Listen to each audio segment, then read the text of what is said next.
Exercise 12.1 में बच्चों प्रश्न संख्या 3 है कि किसी पार्क में फिसल पट्टी बनी हुई है।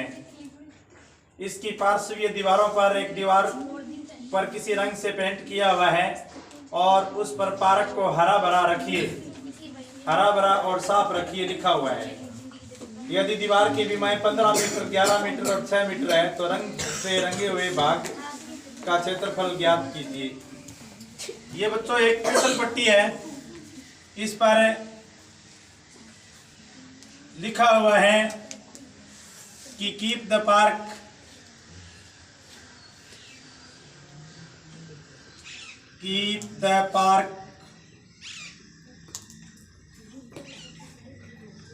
Green and clean, green and clean. मतलब एक सुझाव दिया गया है लोगों को जो पार्क में आते हैं। अब आपको इसका एरिया बताना है कि इस पट्टी का वो एरिया कितना है। आप साइड में प्रश्न लिखा हुआ देख रहे हो बच्चों, ये त्रिभुजाकार आकृति है। त्रिभुजाकार आकृति का मतलब त्रिभुज है ये, तो इसका हम हीरोन सूत्र से वो एरिया ज्ञात करेंगे। सबसे पहले देखो बच्चों, जब अपने हीरोन सूत्र से एरिया ज्ञात करते हैं तो हमारे पास S का मान होना चाहिए। तो पहली भुजा जो त्रिभुज की है यहां पर वो 11 मीटर है और ये प्रश्न संख्या है 3।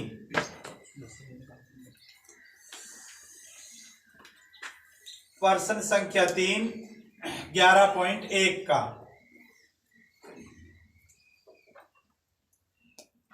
तो पहली भुजा 11 मीटर है, दूसरी भुजा 15 मीटर है, तीसरी भुजा 6 मीटर है।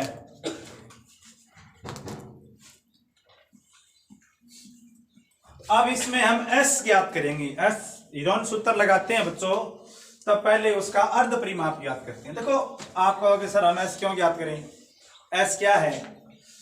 हीरोन सूत्र में सबसे पहले सब पेरीमीटर फाइंड करना होता है। वी फाइंड सब पेरीमीटर ऑफ गिवन ट्राइंगल। जो आपको ट्राइंगल त्रिभुज दिया हुआ है उसका आप अर्ध परिमाप ज्ञात करोगे, और जो अर्ध परिमाप होता है बच्चों वो S होता है। S तो S ज्ञात करो। पूरा परिमाप पेरीमीटर होता है A + B + C, 2 से डिवाइड कर दिया, अर्ध पेरीमीटर आ गया। तो आ गया 11 + 15 + 6/2। तो 11 और 15 हो गए 26 और 6 हो गए बच्चों 32। 32 में 2 का भाग दे दिया बच्चों, ये आ गया 16 मीटर। यानी इस त्रिभुजाकार पट्टी का जो अर्ध परिमाप है वो 32 मीटर है, सॉरी 16 मीटर है। तो अब हम त्रिभुज का एरिया ज्ञात कर लेंगे। हीरोन सूत्र है बच्चों वो S से संबंधित है, अर्ध परिमाप से। हीरोन सूत्र में त्रिभुज का जो क्षेत्रफल है, एरिया ऑफ ट्राइंगल, त्रिभुज का एरिया वो वर्गमूल होता है किसका? अर्ध परिमाप। और अर्ध परिमाप में से तीनों भुजाओं को बारी बारी घटा करें मल्टीप्लाई या गुणा है वो कर देते हैं। तो यहां पर देखो अर्ध परिमाप कितना है आपने ज्ञात किया है अभी। S सब पेरीमीटर या सेमी पेरीमीटर, कुछ बुक्स में सब लिखा हुआ है, कुछ में सेमी लिखा हुआ है। सेमी वर्ड ठीक है। 16, तो 16 में से A घटा दो, 11 आ गया। 16 में से 6 घटा दो, 10 आ गया। 16 में से 15 घटा दो। ये देखो मैंने तीनों भुजाओं को बारी बारी से घटा दिया। हालांकि इसके अनुसार 11 है, फिर पहले 15 घटाना है अपने को, 15 और फिर अपने को घटाना है 6। तो ये आ गया 16 का 16 आ गया। 16 में 11 घटा दिया, 5 आ गया। 16 में 15 घटा दिया, 1 आ गया। 16 में 6 घटा दिया, 10 आ गया।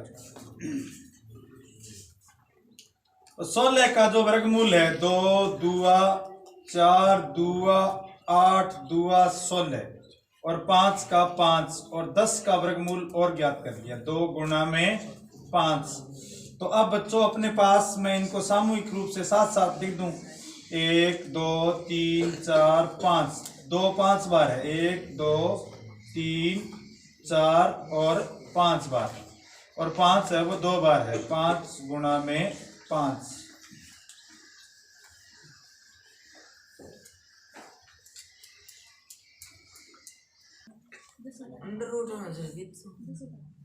तो इसके बाद बच्चों देखो यहां से इस 2 को बाहर निकाल सकते हो आप, वर्गमूल लेकर इस 2 को बाहर निकाल सकते हो, इस 5 को बाहर निकाल सकते हो। तो अपने पास जो आंसर है वो आ जाएगा 2 गुणा में 5 और अंदर बच गया रूट 2, 2 2 4 5 जा 20, रूट 5 20 रूट 2, ये आंसर आ गया। अब वैसे तो बच्चों ये सही है, 20 रूट 2 वर्ग मीटर इसका एरिया है, बट आप आगे करना चाहो ना तो अंडर रूट 2 की वैल्यू पुट कर दो, और अंडर रूट 2 की वैल्यू होती है 1.484 लगभग, अंडर रूट 2 की वैल्यू होती है 1.414। तो अब 20 की जगह आ जाएगा 20 गुना में 1.414, इसको गुणा कर दो आप, 2 चौका 8, 2 2 चौका 8 और 2 1 0 3 के बाद पॉइंट लगा दो, यानी लगभग आ गया 28.28 मीटर स्क्वायर। इस पर्सन का है वो आंसर रहेगा। तो जो पार्क में पट्टिका लगी हुई है उस पट्टिका का एरिया है वो 28.28 मीटर स्क्वायर है। उम्मीद है आपको समझ में आया होगा।